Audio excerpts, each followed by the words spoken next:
ঠিক আপনার 11:30টার দিকে প্রথম তারা আসে। র্যাব, যারা হচ্ছে র্যাব 11 মানে তখন নেতৃত্বে ছিল তারেক সাইদ, এবং এই বাহিনীতেই আসলে সারা বাংলাদেশে পরবর্তীতে কিলিং অপারেশন করে আপনারা জানেন যে নারায়ণগঞ্জে 7 হত্যা মানে 7 মার্ডারে তারা গ্রেপ্তার হয়েছে। এবং তারা যখন ফার্স্ট আসে তারা কিন্তু কোনো ধরনের কথাবার্তা ছাড়াই গেট ভাঙা শুরু করেছিল। আমাদের বাসার দুটো গেট, একটা হচ্ছে লোহার মেইন গেট, আর একটা সাইডে ছোট একটা গেট ছিল। ওরা মেইন গেটটা দীর্ঘ সময় ভাঙতে না পেরে ছোট গেটটা ভাঙা শুরু করে।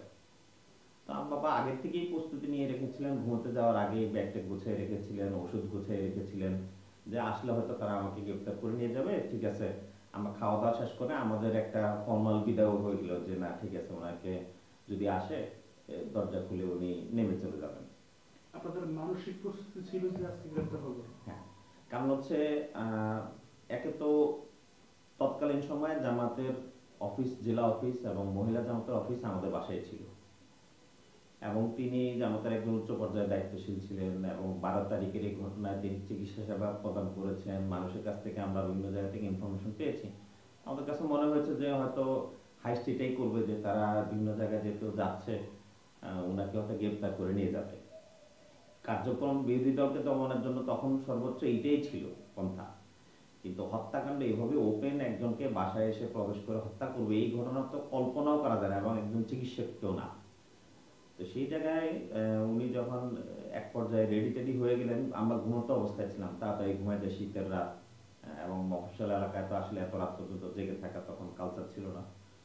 আমরা এই সাউন্ড শুনে যখন উঠে যাই, উনিও রেডি হয়ে নিচে নামছিলেন। স্বভাবতই আমি আতঙ্কগ্রস্ত হয়ে গেলাম তাদের অ্যাটিটিউড দেখে। আমি ছাদে চলে গেলাম, এবং সে অবস্থায় উনি নামলেন। আমার ওয়াইফ ছিল, আমার মা ছিল বাসায়, এবং উনি এক পর্যায়ে আমার মা এবং আমার ওয়াইফ থেকে বিদায় নিয়ে উনি নিচে নামতে দেখলেন। বললেন যে ওরা তো যেভাবে গেট ভাঙাভাঙি করতেছে, ওরা তো দোতলায় আসবে আবার গেট ভাঙাভাঙি করবে, তার থেকে আমি নিচে নামি। তো সেই অবস্থায় উনি ব্যাগ ট্যাগ হাতে নিয়ে উনি কিন্তু ওষুধ টষুধ সহ নিচে নামছিলেন। এই অবস্থা ওরা কিন্তু সিঁড়ি পর্যন্ত চলে আসে, এবং সিঁড়িতে ওনাকে পেয়ে জিজ্ঞেস করে যে আপনি কে। তখন উনি বলে যে আমি হচ্ছি ডাক্তার ফয়েজ। বললো যে বল চলেন। তো উনি সর্বদা চলেন মানে হচ্ছে নিচের দিকে যাব, বাসা থেকে আমাকে গ্রেপ্তার করে নিয়ে যাবে। তো ওরা কি করলো, ওনাকে নিচে না নিয়ে হাত ধরে টেনে উপরে উঠানো শুরু করলো। তো উনি বললো যে দেখেন আমি তো বৃদ্ধ মানুষ, আমাকে কেন উপরে নিয়ে যাচ্ছেন, গ্রেপ্তার করতে আসছেন, আমাকে গ্রেপ্তার করে নিয়ে যান। বললো যে না চলেন, বলে টেনে হচ্ছে ওনাকে ছাদে নিয়ে গেল। মূলত তাদের তো গ্রেপ্তারের আসলে ইচ্ছা ছিল না, এবং তারা এই শীতের রাতে ওনাকে ছাদে নিয়ে গেল। দীর্ঘ প্রায়, আমি যেহেতু ছাদে কার্নিশে অবস্থান করছিলাম তখন আগ থেকে, ওরা আসার সংবাদ পেয়ে আমি হিতাই কিছু না বুঝে আমি কিন্তু ছাদে চলে গেছিলাম। পরে দেখলাম যে ছাদে অবস্থান করা যাবে না, আমি ছাদের কার্নিশে চলে গেলাম। তো ওখান থেকে, ওটা ছাদের থেকে একটু নিচে জানলার, আপনারা জানেন জানলা যে উপরে কার্নিশ থাকে, সেখানে আমি অবস্থান করছিলাম। সেখান থেকে তখন চাঁদের আলো ছিল, অনেক কিছুই আমি দেখার চেষ্টা করেছি, কিন্তু আপনারা জানেন যে ওরা আমাকে দেখে ফেলে কিনা এই ভয়ে কিন্তু অনেক কিছু করা যাচ্ছিল না। আর শীতের রাত ছিল, চারপাশে কিন্তু নিরাপত্তা, থমথম, মানুষের আতঙ্ক কাজ করছিল, কেউ কোনো সাউন্ড করছিল না, এবং আশেপাশে বাসাবাড়ি সব লাইট কিন্তু অফ ছিল। তো চাঁদের আলোয় দেখা যাচ্ছিল যে ওরা ওনাকে ওখানে টর্চার করছে না। আমার আসলে ওই সময় নিজেকে চিন্তা করা ছাড়া আর কোনো কিছু কিন্তু করার সুযোগ ছিল না, কারণ এই অবস্থায় তারা বারবার টর্চার করে কিন্তু আমার সম্পর্কে জানার চেষ্টা করছিল। হ্যাঁ, যে আমরা জানি যে সে বাসায় আছে, আমার এদিকে আমার ওয়াইফ এবং মাকেও নিচে একদল টর্চার করছিল তারা মানসিকভাবে, যে আপনারা বলেন ও কোথায় আছে, আমরা জানি যে ও বাসায় আছে, আমাদের কাছে ইনফরমেশন আছে ও বাসার থেকে বের হয়নি। ওরা কিন্তু হাত পা বেঁধে ফেলছিল ওনাকে, এবং উনি যেহেতু স্বাস্থ্যবান ছিল। আমাদের বাসার ছাদের কিন্তু সাইডে কোনো আপনার ইয়ে ছিল না, মানে কার্নিশ ছিল না বা বাউন্ডারি ছিল না। তোমরা ঠিক সামনের অংশে কর্নারে নিয়ে ওনাকে দাঁড়া করায়, এবং এখানে ওনারা হচ্ছে ওনাকে প্রথমে পায়ে ঠেকিয়ে গুলি করে একেবারে খুব কাছ থেকে। এবং ওদের পরিকল্পনা, যেহেতু ছাদের কর্নারে নিয়ে যাওয়া হয়েছে, একজন স্বাস্থ্যবান মানুষ, তাকে হাত পা বাঁধা অবস্থায় কর্নারে নিয়ে এইভাবে ঠেকিয়ে গুলি করে দেওয়া, এটা স্বাভাবিক উনি ব্যালেন্স থাকতে পারবেন না। এবং এটা করার উদ্দেশ্যটাই হচ্ছে ওনাকে ছাদ থেকে ফেলে দেওয়া। এবং এই ঘটনার পরে তারা কি করছে, ছাদ থেকে ওনাকে ফেলে দিল। উনি তখনও জীবিত এবং নিচে পড়ে যাওয়ার পরও ওনার তখনও উনি জীবিত অবস্থায় ছিলেন।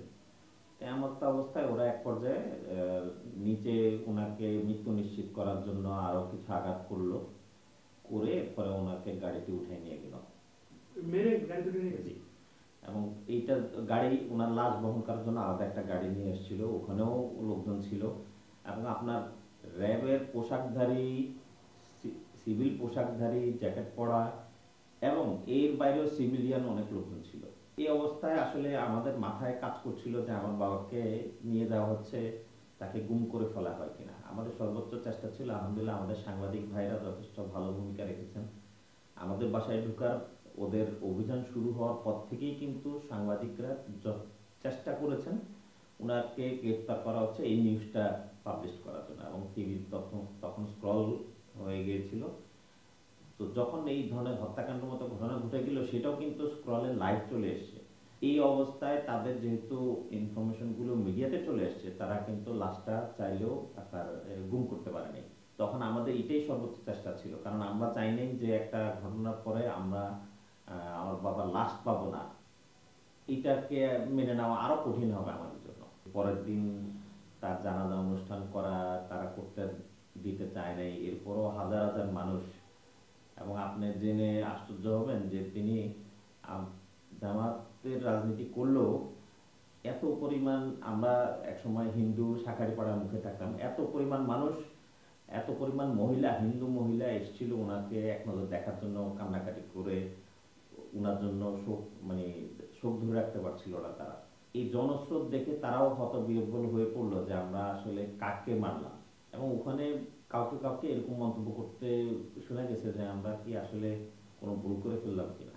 প্রশাসন প্রশাসন না, এই র্যাবের টিমই, মানে যারা জানাজায় উপস্থিত, হ্যাঁ, মানে তাদের দু একজনের মন্তব্য এরকম। এবং যখন সর্বশেষ ওনাকে নিচে নামায়া নিচে মৃত্যু নিশ্চিত করা হয়, তখনও তাদের মধ্যেও দু একজন মানে বলছিল যে কি করলাম, মানে কি করলেন, কি করলেন, আপনার কি মানুষ।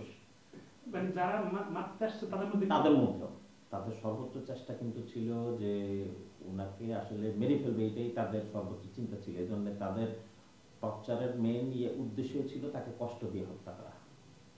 এবং আমাকে খুঁজে পাচ্ছে না, এটা তাদের একটা ক্ষোভ ছিল। এবং সেজন্যই যখনই শুরুতেই যখন এই কোশ্চেনগুলো যাচ্ছিল যে আমি কোথায়, আমাকে মানে আমার অবস্থানটা উনি যেন বলে দেয়। এবং আপনারা শুনেছেন ঘটনা প্রবাহে যে ওদিন কিন্তু আমাদের বাসার দারোয়ান ছিল না, এবং দারোয়ানের ছেলেকে দারোয়ান রেখে গিয়েছিলেন। তো দারোয়ানের ছেলের বয়স আমার থেকে অনেক ছোট হলেও তার জোরটা ভালো ছিল। এক পর্যায়ে তারা কিন্তু তাকে ধরে আনছে, মনে করেছে যে আমি বেলাল, মানে সেই বেলাল কিনা। তো তাকে যখন ছাদে ধরে নিয়ে আসা হয়, তখন এক পর্যায়ে আমার বাবার সামনে দাঁড়া করিয়ে ওকে মারতে উদ্যত হলে উনি বলে যে না, ও তো আমার ছেলে না, ও হচ্ছে আমাদের দারোয়ানের ছেলে। তো এইসব ঘটনা প্রবাহে আমার তখন অবস্থাটা চিন্তা করা যায়, আমাকে খুঁজতেছে, পেলে মানে খুঁজে পেলে মেরে ফেলবে। পরবর্তীতে যখন আমরা আবার স্বাভাবিক হওয়ার চেষ্টা করলাম, বিভিন্নভাবে আমাদের পরিবারকে আপনার হয়রানি করা হয়েছে। আমরা অন্তত 4-5 বার আমাদের বাসা পরিবর্তন করতে হয়েছে। এমনকি ওইসব জায়গাগুলোতে পর্যন্ত তারা অভিযান চালিয়েছে, কোনো ধরনের কিন্তু মামলা ছিল না। এবং আপনারা জানেন রিসেন্টলি যে জঙ্গি নাটক, এই জঙ্গি নাটকের ঘটনার সাথেও আমাদেরকে ইনভলভ করার চেষ্টা করা হয়েছিল। এবং আমি মনে করি যে একটা সুস্থ তদন্ত মানে টিম যদি লক্ষ্য করে যায়, তারা এই ঘটনার জন্য যথেষ্ট এভিডেন্স পেয়ে যাবেন। এবং আমরাও চাই যে এটা তারা যেভাবে বিচ্ছিন্ন ঘটনা হিসেবে এটাকে চালিয়ে দিয়েছিল এত কিছুর পরও, এবং এত কিছুর পরও এই কারণে বলছি যে ঘটনার পরপরই আন্তর্জাতিকভাবে হিউম্যান রাইটস ওয়াচ পর্যন্ত গিয়েছিল লক্ষ্য করে। তাদের তো জানেন যে তদন্তটা টোটালি আনবায়াসড একটা তদন্ত হয়। তারা কিন্তু এটা বিস্তারিত প্রত্যেকটা মানুষকে চেষ্টা করেছে তাদের রিচের মধ্যে, যদিও তাদেরকে অনেক বাধা দেওয়ার চেষ্টা হয়েছে। তারা কিন্তু বিদেশি মানে তাদের রিপ্রেজেন্টেটিভ গিয়েছে আমাদের এলাকায়, গিয়ে তারা আমাদেরও সাক্ষাৎকারের চেষ্টা করেছে। তারা গিয়ে কিন্তু তাদের একটা অবজারভেশন এবং তারা এই ঘটনার কতটুকু পক্ষে বিপক্ষে পেয়েছে সেই ঘটনাগুলো তাদের ওখানে রিপোর্টে উল্লেখ করেছে। এই ঘটনার পরে তো আমরা আহ, কোনো দিক থেকে এমন কোনো সাপোর্ট পাচ্ছিলাম না যে থানার দ্বারস্থ হব। থানার দ্বারস্থ হব এমন কোনো ঘটনা, মানে এমন কোনো আশ্বাস পাচ্ছিলাম না, 1 নম্বর। 2 নম্বর হচ্ছে আমাদেরকে আমাদের বাসা ছেড়ে দিতে হয়েছে, অর্থাৎ ওই বাসায় আর থাকতে পারিনি, পালিয়ে বেড়াতে হয়েছে। এবং দীর্ঘ সময় আমরা, যেটা আমি মেনশন করেছি যে প্রায় 26 থেকে 28 জনের হত্যাকাণ্ডের ঘটনা ঘটেছে ওই 1 মাসে, এবং যাদেরকে তারা টার্গেট করেছে তাদেরকে বাংলাদেশের বিভিন্ন জায়গায় কিন্তু তারা খুঁজে বের করে হত্যা করেছে, ক্রস ফায়ার করেছে, গুম করেছে।